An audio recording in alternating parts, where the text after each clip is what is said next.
Waalaikumsalam, berjumpa kembali bersama saya Wong Ganteng Sakdonya. Mohon untuk tidak menyebutkan nama dan identitas dalam percakapan ini karena percakapan ini saya naikkan dalam konten YouTube. Gimana Mbak Iya, Yen? Mas Andro, terima kasih. Selamat pagi ya. Semoga kita diberi kesehatan selalu, panjang Amin. umur, murah rezeki, Amin. Amin. dan bahagia selalu tentunya ya. Amin.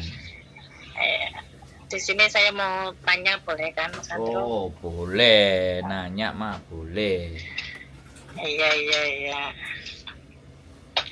Ini Mas Andro, saya kan proses ke Hong Kong.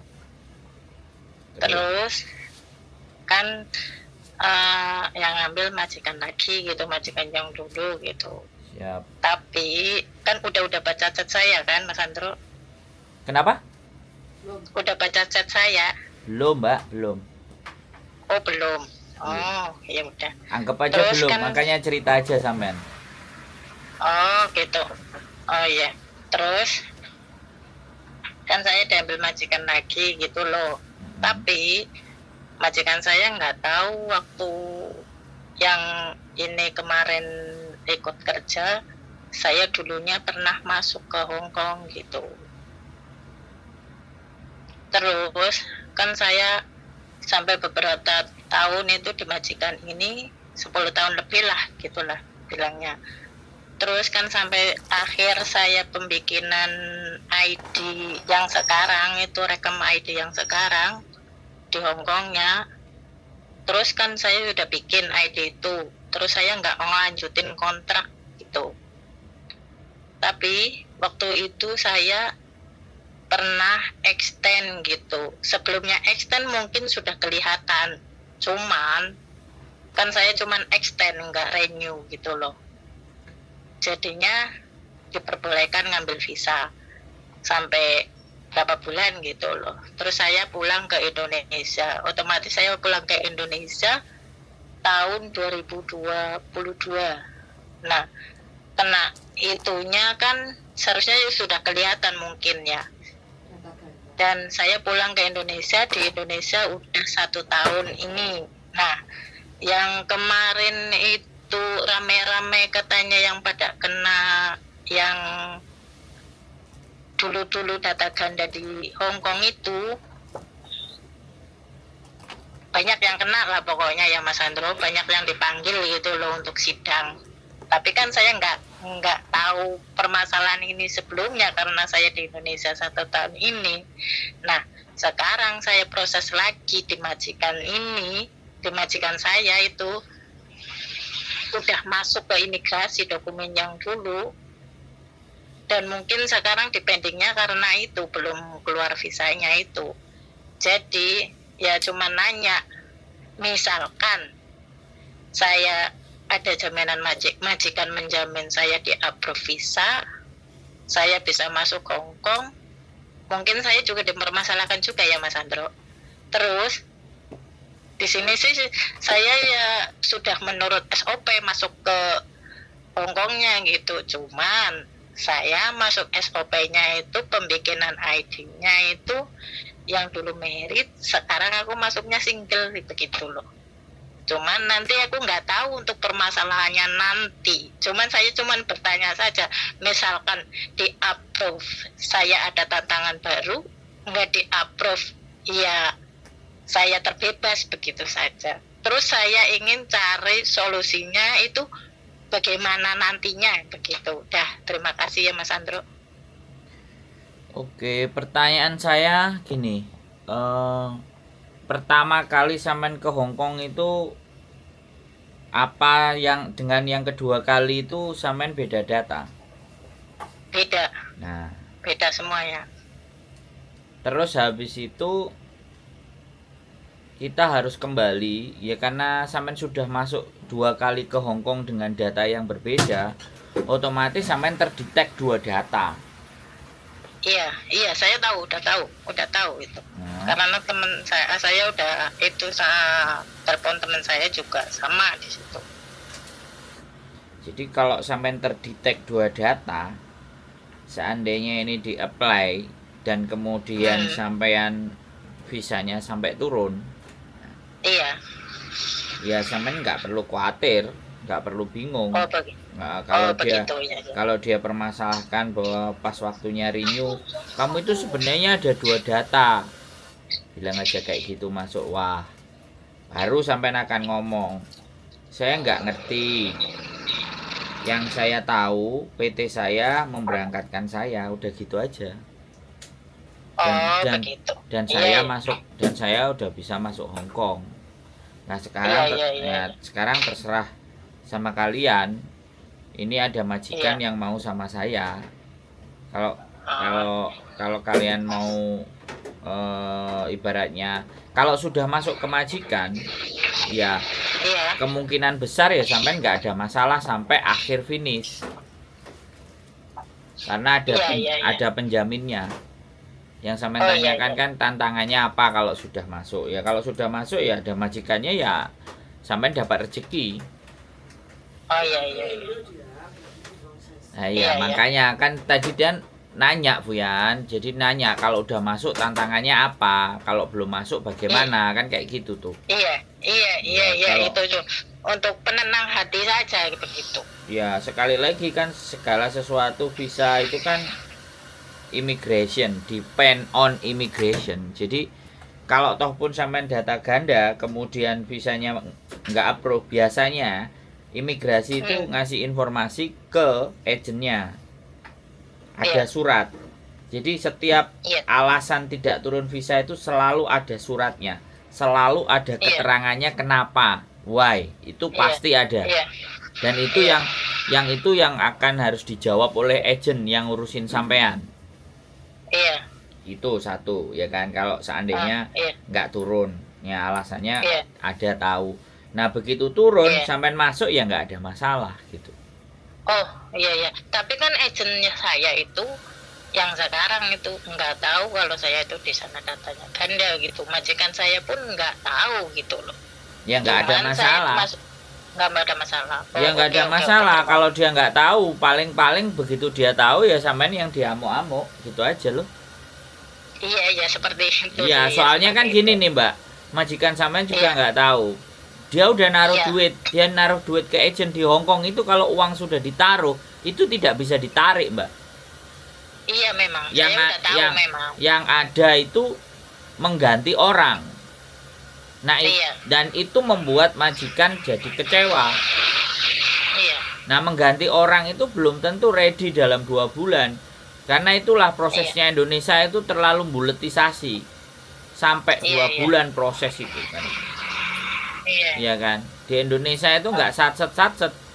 Ya, PT-PT di Indonesia itu aku nggak ngerti prosedurnya Indonesia. Makanya kenapa Iya, kurang cepat. Nah. Terus karena banyak permasalahan juga sih. Terus Nah.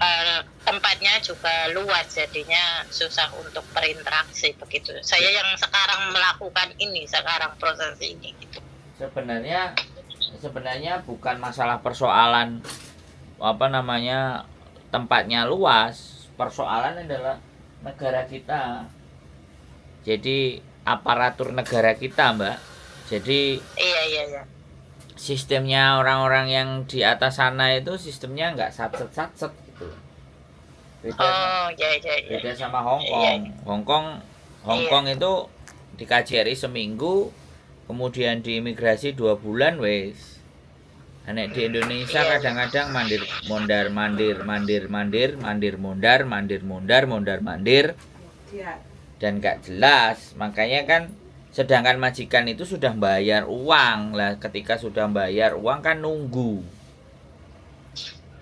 gitu loh. Iya, iya. Kalau dia nunggunya imigrasi kan pasti ada suratnya, mereka akan percaya. Kalau nunggunya yang Indonesia itu loh, proses yang Indonesia itu kan PT-nya yang diuber-uber, agennya yang diuber-uber. Iya, iya, Jadi iya. seperti itu. Jadi menurut saya sampean nggak perlu khawatir.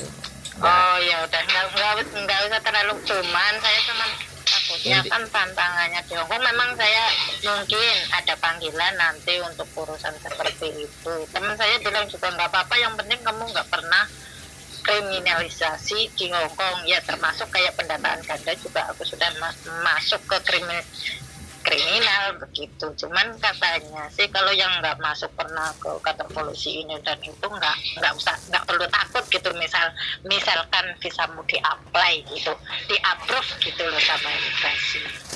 Intinya kan begini nih Mbak, intinya kan banyak teman-teman yang juga nggak tahu kalau diatur dulu sama PT-nya untuk bikin ini, untuk bikin itu, akhirnya harus datanya nggak sama. Itu kan sesuatu yang juga sebenarnya PT yang tidak bertanggung jawab gitu loh. Jadi menggampangkan sesuatu, giliran di Hongkongnya yang kena masalah ya pemegang KTP-nya. Makanya di sini banyak anak-anak yang ingin kembali lagi ke Hongkong itu kayak sampean itu, beda data. Nah, membedakan data itu yang pertama membuat kitanya jadi lebih ribet, potongannya lebih gede, aparatur negaranya minta tambahan bayaran, tidak membantu di pihak kita gitu. Itu ceritanya. Jadi kalau menurut saya sampean nggak usah khawatir. Kalau nanti nggak keluar ya berarti memang sampean sudah tahu alasannya.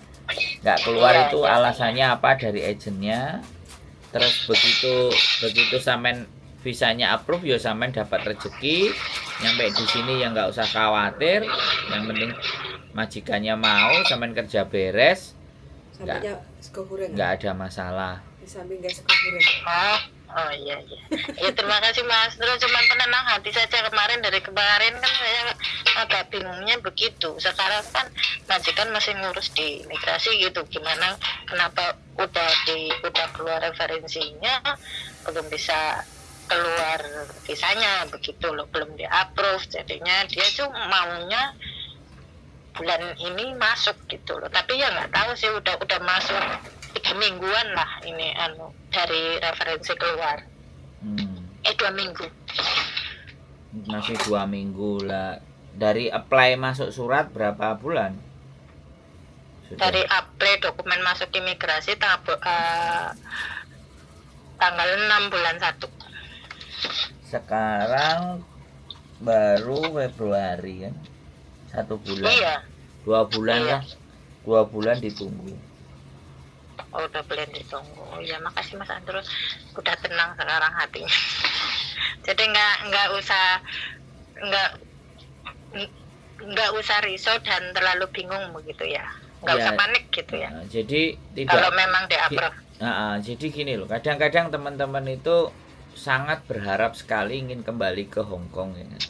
Tapi situasi dan keadaan dan kondisi ya kan, yang beda data, yang rekod nggak bagus, itu membuat mereka tidak menyampaikan ke agen dan majikan karena ya sudah, yang penting aku berusaha. Nah, itulah yang kadang-kadang menyebabkan majikan dan agen itu merasa kayak dibohongi karena kita memang dari awal nggak ngomong karena kita pinginnya dapat kerjaan kan kayak gitu karena kita butuh. Iya kan, maka dari itu kadang-kadang si agent itu kenapa cerewet, terus males, terus no hard feeling itu kayak gitu. Jadi di saat 10 orang baik, 1 orang bohong, kebaikan yang 10 itu nggak terlihat gitu. Jadinya no hard feeling gitu. Nah itu makanya agent di sini ya udah aku memproses, yang salah anaknya ya wis. Kalau misalnya majikan masih mau ya udah. Karena kan agent sama majikan itu ada beberapa perjanjian yang semuanya beda-beda, kita nggak ngerti. Setiap agent punya tata cara dan tata aturan sendiri kepada majikan. Itu yang setiap kita itu nggak tahu. Ya ada apakah ganti orang, apakah balikin uang atau balikin uang separuh atau dikurangi uang proses. Itu kan perjanjian masing-masing antara agent dengan majikan kan seperti itu Mbak. Tapi pada intinya uang sudah masuk itu ketarik lagi itu tidak berlaku di Hongkong. Di Hongkong itu seperti itu. Jadi makanya penting Makanya gini loh Mbak, makanya itu penting kejujuran di awal itu, siapapun itu penting, terlepas nanti mau dapat rezeki atau tidak, yang penting hidup kita itu belajar jujur dulu, itu tidak ada masalah menurut saya. Dan kadang-kadang agent itu kalau kita jujur nggak berani meroses. Iya, makanya seperti itu. Jadinya kan saya berdiam dulu, cuman udah masuk imigrasi ke pending ininya, jadi saya Ya, itu agak ya sebenarnya panik bukan gitu loh. diam, Paniknya sampai karena nggak, sampai dari awal itu nggak ada jujur sama mereka, cerita itu, iya. itu. Makanya orang yang nggak jujur itu kan kadang nggak tenang. Iya begitu. Nah, makanya terus Iya, terima telepon. kasih. Nah, gitu aja Mbak, nggak ada masalah, Oke. nggak ada Ya nggak udah, ada terima persoalan kasih, itu Pak. Mbak. Oh, nggak ada persoalan. Oke. Terima kasih Mas Andro. Semoga kita diberi pelindungan yang baik, Amin. sehat yang baik, rezeki yang baik. Amin. Semuanya lancar dalam urusan. Amin. Ya, udah terima kasih, udah tenang ya Mas Andro. Siap. Iya, oke, terima kasih sekali lagi. Terima kasih, salam buat Mbak Yuli. Siap. Mungkin kalau udah di-approve masuk ke Hong Kong, insya Allah saya bisa ketemu Mas Andro. Saya tunggu. Ya, terima Mudah-mudahan kasih masih Mas ada Andro. rezeki buat Oke. sampean di Hong Kong. Siap. Amin. Assalamualaikum warahmatullahi wabarakatuh. Waalaikumsalam warahmatullahi wabarakatuh. Oke, buat teman-teman semuanya ya, sekali lagi visa turun dan tidak itu mutlak 100%, 100% imigrasi ya Mbak. Jadi yang memutuskan adalah imigrasi ya, visa izin kerja ke Hong Kong dengan berbagai macam rekodan kita apapun itu. Yang jelas tetap aja terus semangat, tetap berdoa, selalu iringi doa, karena apapun itu kalau tidak diiringi dengan doa maka tidak afdol. Nah, kayak gitu. Karena di dunia ini ada hal yang mengatur segalanya. Di dunia ini ada kekuatan di luar kekuatan kita. Jadi tetap semangat dan terus pantengin channel YouTube saya biar saya tetap bersemangat untuk berkonten. Keep stay tune my YouTube channel and see you next video. Bye bye.